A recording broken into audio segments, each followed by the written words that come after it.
Welcome to Old Time Radio Classics. Tonight we meet the man with the action-packed expense account, Johnny Dollar, America's fabulous freelance insurance investigator. This is the Melanie Carter matter from November 12th, 1949. Now, Johnny Dollar wasn't your typical detective. He was an insurance investigator, and that unique angle gave the show something special. Every episode was framed around Johnny filling out his expense account, which became both a storytelling device and a running joke as he creatively padded those receipts. Tonight, you're hearing Charles Russell, the first actor to bring Johnny Dollar to life. Russell had a trademark move. He tipped bellboys and waiters with silver dollars, a flourish that matched his character's name. The role would eventually pass through 8 different actors, with Bob Bailey becoming the most beloved in the mid-50s. This episode aired in November 1949, a tense moment in history. The Soviet Union had just tested its first atomic bomb months earlier, and the Cold War was heating up. Hartford, Connecticut, America's insurance capital, was booming, and Johnny Dollar captured that world of policies, fraud, and danger. The show would run until September 30th, 1962, making it one of radio drama's final curtain calls. Enjoy this early chapter. The most popular sport, that is, until they took to beating on one man's skull. Mine.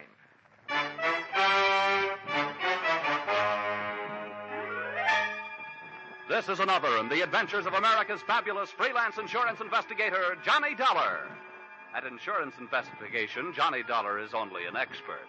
At making out his expense account, he's an absolute genius.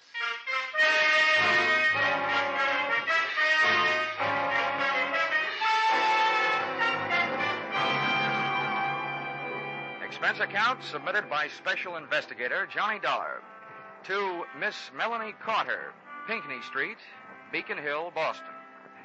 The following is an accounting of my expenditures during assignment as your representative, investigating list of your relatives who might be interested in murdering you for your insurance, or who'd like to rock the old doll to sleep, or the unnice niece and the charming young rat who put the few in the word nephew.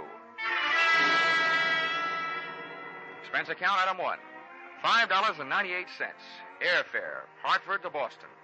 Item 2, $3.25, cab fare, Logan Airport to your residence on Beacon Hill.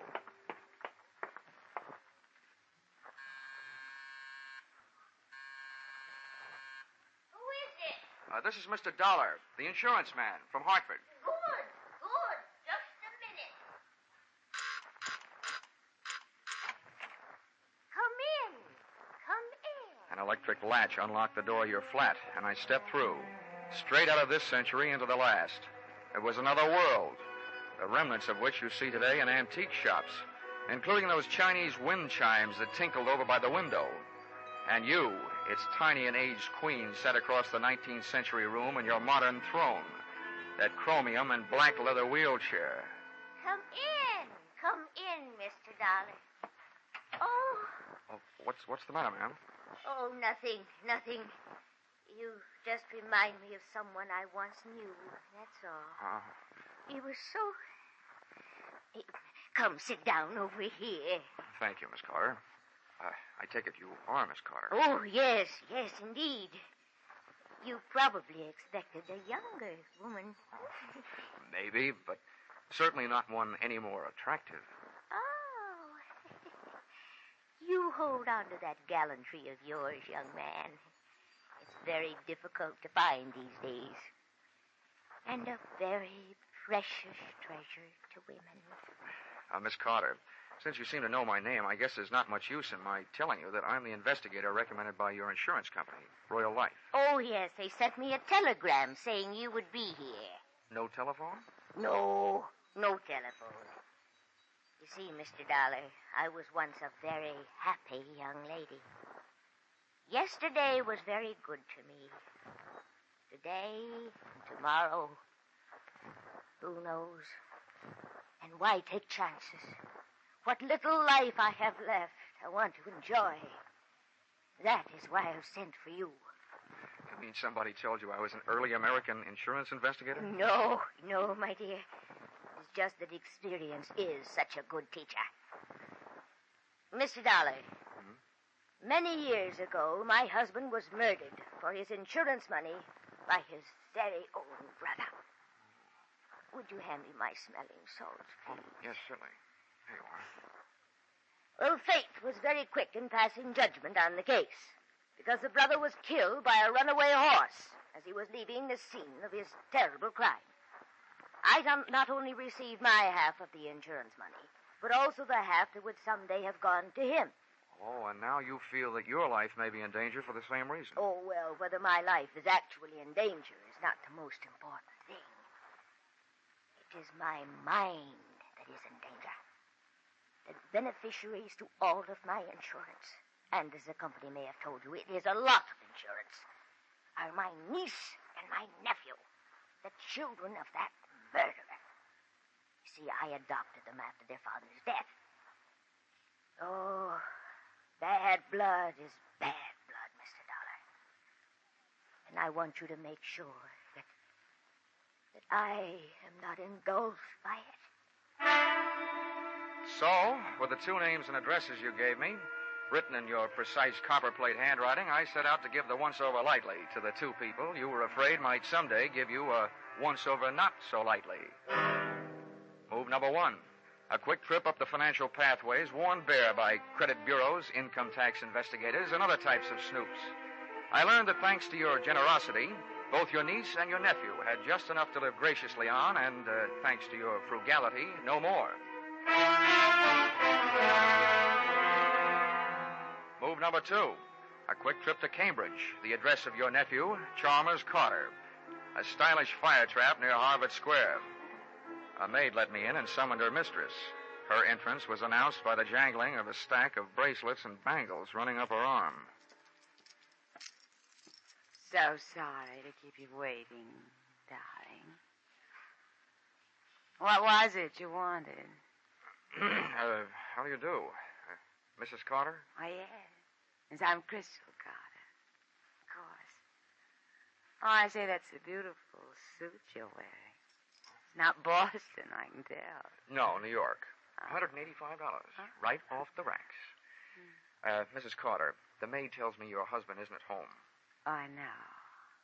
He isn't? Well, when do you expect him back? He always calls me before he comes. Why? I want to talk to him. That's why. Business, you know, that old stuff. Oh, business. Who can have any funds? Business. Who are you, anyway? Sit down. I'm a guy who suddenly knows what the old-fashioned Iceman must have felt like. Huh? Oh. Who are you, I ask? Mrs. Carter, I am what is known in the investment business as a finder. My job is to find money for people who have bona fide projects, but who are short on cash, with which to develop them. Oh, that sounds like a lovely job. It is, when you find the money. You work on a percentage. Now, right now, out in California, there's a little man who some time ago bought a lot of oil rights covering a big piece of property. It's right near Newhall, where there's been a lot of gushers coming in. He's got the property. I'm looking for the money with which to develop it. I hoped your husband would be interested. Oil? There's a lot of money in oil. Well, of course he's interested. I'll call him right away. Before you do, maybe I'd better tell you. What I'm looking for is a lot of money. Uh-huh. So unless your husband has a lot available, it'll be no use. Well, he can get it. I'm sure he can get it. He's often told me all he needed was one big chance. Maybe this is it. I know where to reach him on the phone. Where can he reach you? The chance to make a lot of quick money melted the love light right out of Crystal Carter's eyes. And if anything, the money look that replaced it was even wilder.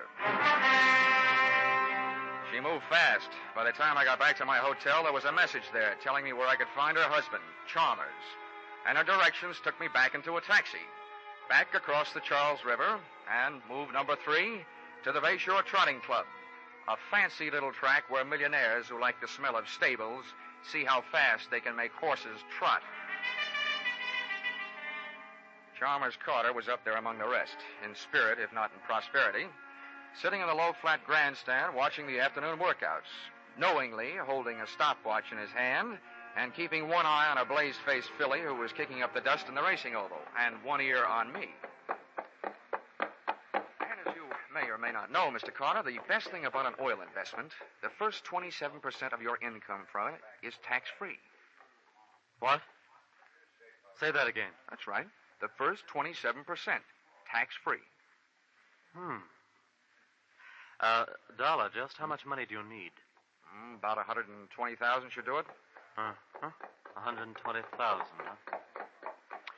All right, I'll see what I can do about it. What did you say about 120,000, Carter? George... When you get your hands on 120,000, Chalmers, don't forget the 500 you owe me. Move number 4. A quick trip back across the one more river I seem to have to cross, the Charles, to a pompous little apartment on Bay State Road, where I found your niece, Sophia. Very pretty, but very stuffy. Your proposition interests me. However, I would naturally first have to check everything very closely with my business advisor. Oh, naturally. This first visit is only to find out whether you are interested and whether you do have money immediately available. Immediately? Yes. I see. Very well. I think it can be managed. Then, having made those moves, I was in a hurry to move you out of the way, which led me straight back to your flat on Pinckney Street, Beacon Hill.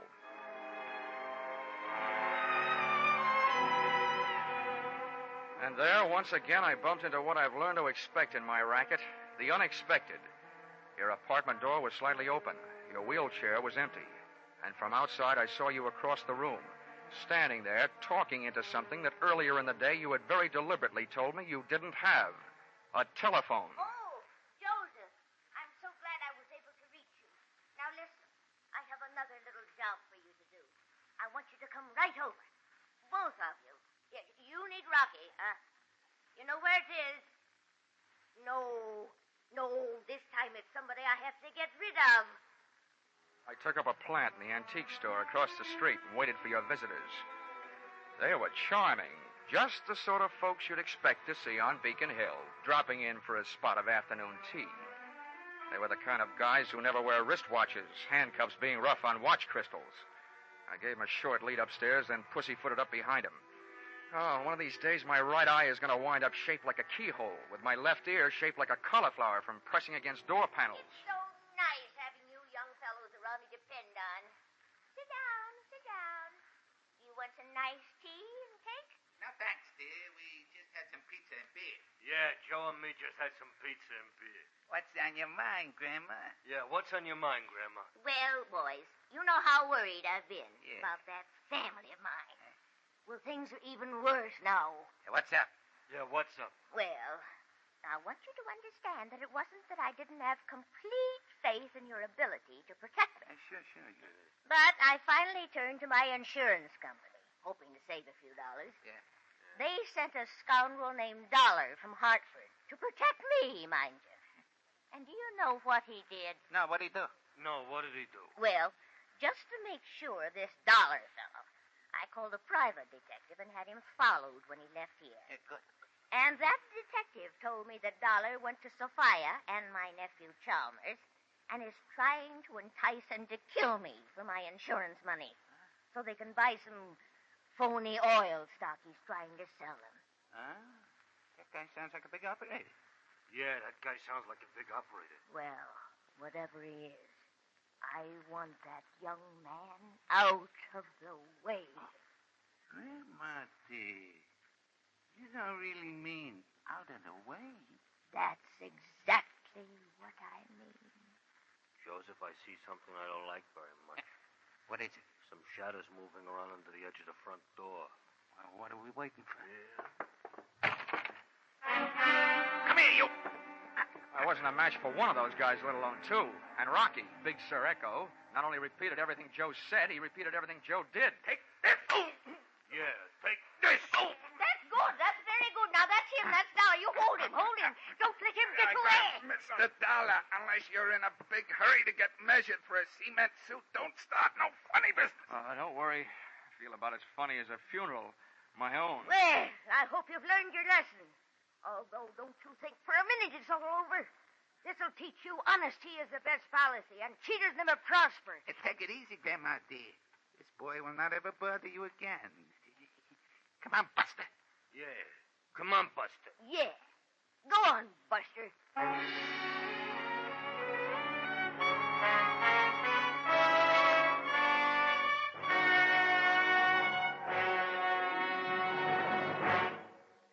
In In just a moment, we will return to the second act of Johnny Dollar. But first, this fall, you hear them all on CBS, and you hear from the top mystery writers as well as top stars like Jack Benny, Bing Crosby, and the Lux Radio Theater luminaries.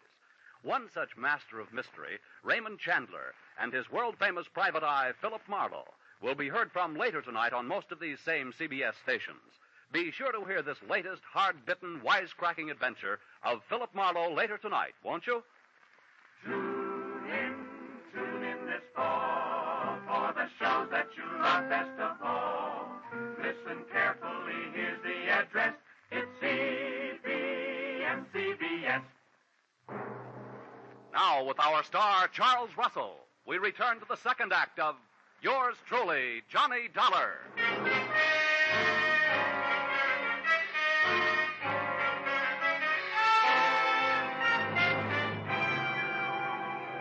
Usually, when people are taken for a ride, at least it's a free one. However, Joseph and his friend Rocky didn't feel that way. So, expense account, item 3, $1.20, cab fare, up Tremont Street toward Boston's South End. The three of us sat packed in the back of the taxi with me in the middle. And just as we passed King's Chapel burying ground, Rocky and Joseph suddenly felt the urge to be alone with me. Hey, driver, crank up your window. We wish to be in private. As it happens, I can't. The crank fell off. Yeah, you and your lousy cab. Yeah, you and your lousy kid. Well, step on it.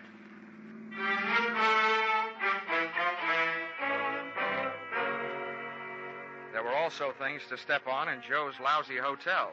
Up in his room, they gave me the hot seat of honor on the edge of the bed, stood over me, one on each side, and issued me an invitation, but not to dance. We think you are a smart guy, Dummer, and we want a piece of your action. What are you talking about? Yeah, Joe, what are you talking about? That. You just keep your muscles handy. I do the thinking, and you talk. Okay, so go do it. Huh? What? Do it. Yeah. Let's see. Where was we? Oh, yeah. Like I was saying, Dollar, you got a good racket, and we want a piece of your action. Okay, Joe. What do you think my action is? Listen, buddy, I've been around hustlers all my life, so you ain't fooling me. You set up the old lady to get knocked off just like she said.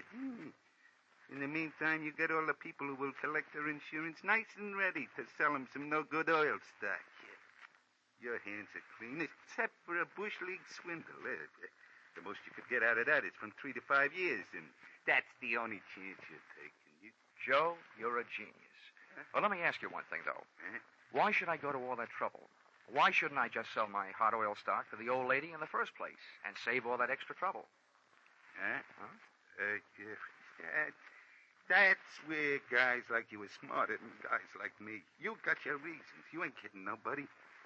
Huh? We like the way you operate. And we want in. I guess I've found myself a pair of partners. Good. Shake. Yeah, shake. No, one at a time. Joe? Rocky? Oh, I'm sorry. This is great. Yeah, Rocky and me have been taking Grandma for a few bucks now and then, protecting her from them squares she's afraid of. But I never thought it would turn into anything as big as this. Just out of curiosity, how'd you guys meet Grandma in the first place? We was doing a little social break-in and then one night, and it turned out to be her house, yeah? She got the drop on us. We seen her there in her wheelchair, pushed her into the bedroom, and went to work. Yeah, went to work. And the next thing we know, she's standing there pointing a whole shotgun at us. What? You creep, that was no shotgun. What? What are you? It's a very historical musket. Oh. Stupid. She told me. Let's see, where was we? Anyway, that's how we met her. She made us a deal. She wouldn't call the cops if we'd done her a turn. Besides, she paid us for it. We ought to have a bottle set up, yeah? What for? Well, all we got to do is wait till the nephew or the niece knock off their ante. So why not have a drink while we're waiting? Oh, whoa, now hold everything. That's not the way to do it. How come? Yeah, how come? Now, look, if we sit here, we blow a big chance. The chance to get rid of whoever murders the old doll. We see who do it. We turn them in. They're out of the way, and the insurance money goes to the other one. Then I go to work on them.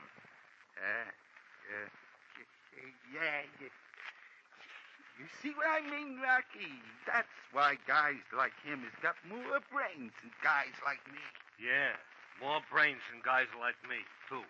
And spades. Okay, Dollar, what do we do?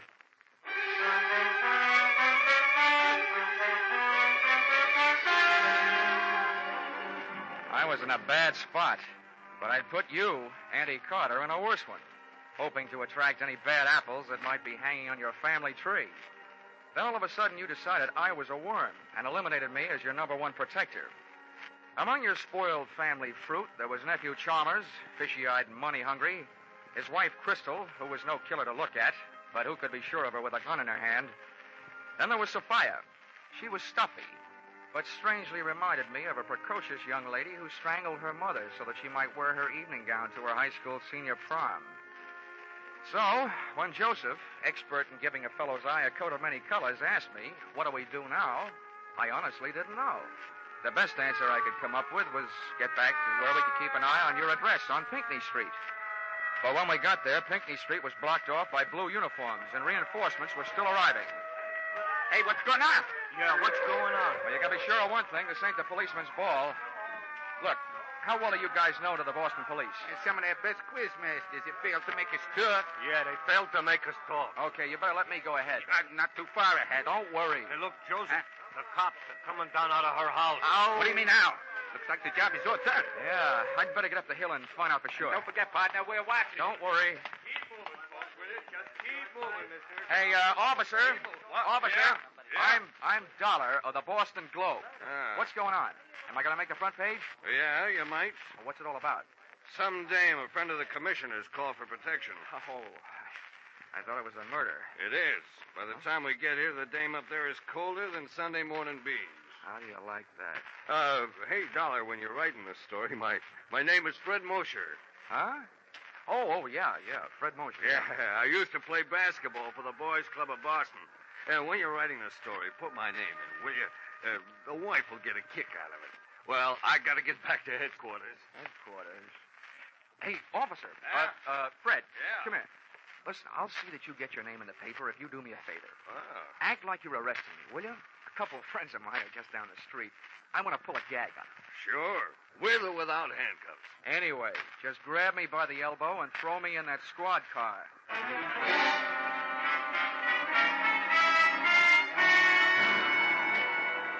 I could tell by the eyes of Joseph and Rocky that I had just successfully dissolved a partnership.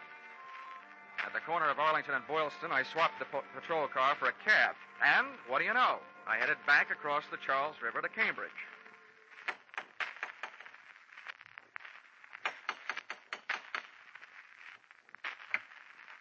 Oh. Hello, darling. I'm sorry the maid wasn't here to answer the door. I'm all alone. Isn't it? Come on in. Come on. Right in here. Would you mind, Crystal, walking just a few more steps ahead of me? It'll make you easier to follow. Oh, dear. Here we are. Make yourself at home. Where's your husband? Oh, stop worrying about my husband. He had to go out for a while on business. I told you before, he always calls before he comes home. In case I wanted to bring something. How long has he been gone? I wish you'd stop worrying about John. Why don't you stop paying some attention to little Tick? Wait a minute now. Stop. Get a grip on yourself. Wait, watch it. No. Crystal, what are you up to? Oh! Stop it. Stop it, I say. Oh, it's you, Dollar. A finder, huh?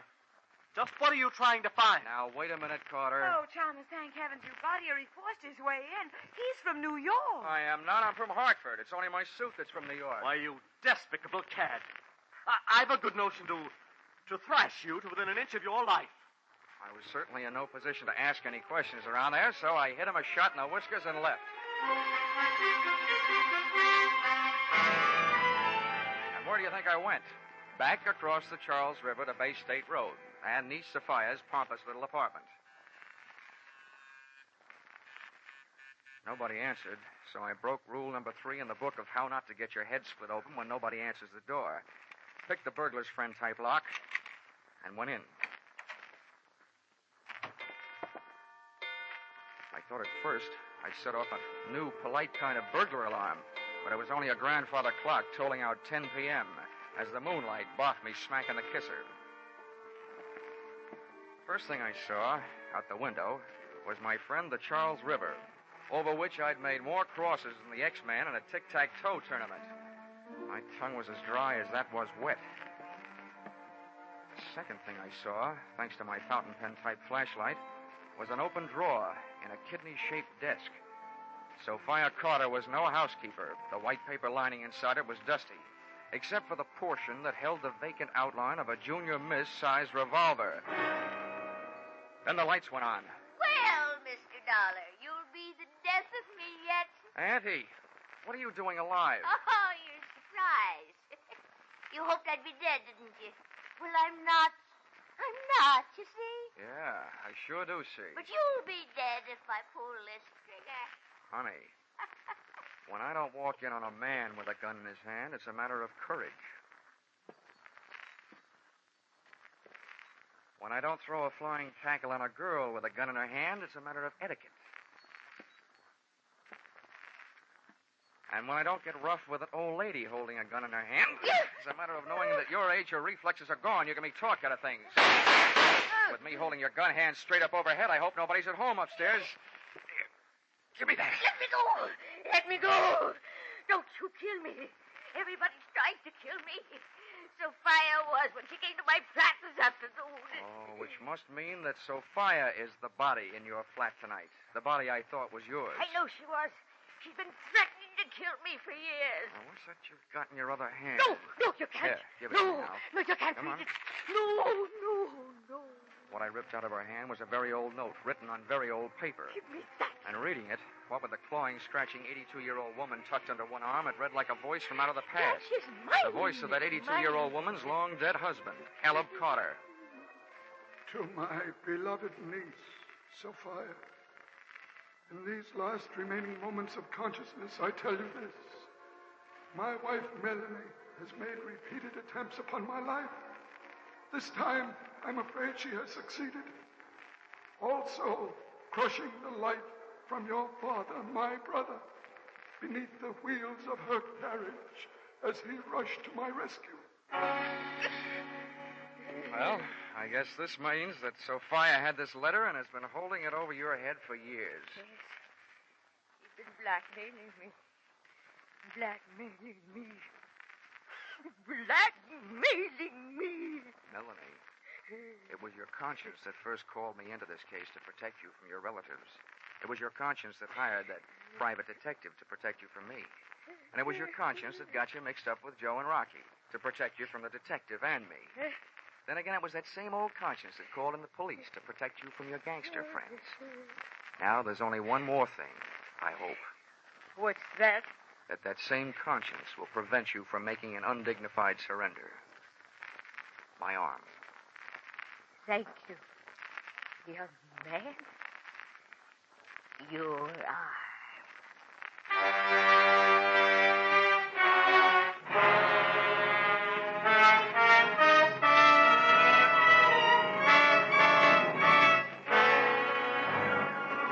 Expense account, item 4, $15, pipe and slippers. Appeasement to Chalmers Carter, nephew of the accused. To give him a symbol that all I was really trying to find was a way to straighten out his home life. Item 5, $50, a personally autographed check in lieu of his name in the paper to Patrolman Fred Mosier, so that the wife would still get a kick out of the publication of his name on the payable to line of said check. Expense account, item 6, $15. Gift to Joseph and Rocky.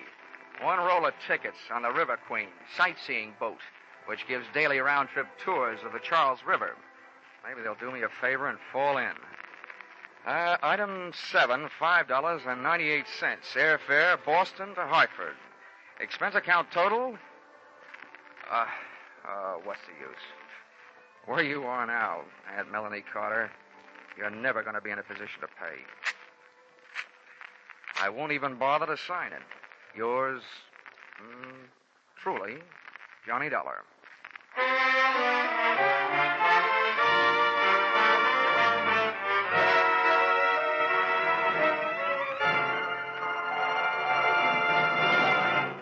Yours truly, Johnny Dollar, is produced and directed by Gordon T. Hughes and stars Charles Russell. Script by Paul Dudley and Gil Dowd. Be sure to be with us at this same time next week when another unusual expense account is handed in by Yours truly, Johnny Dollar. This is CBS, the Columbia Broadcasting System.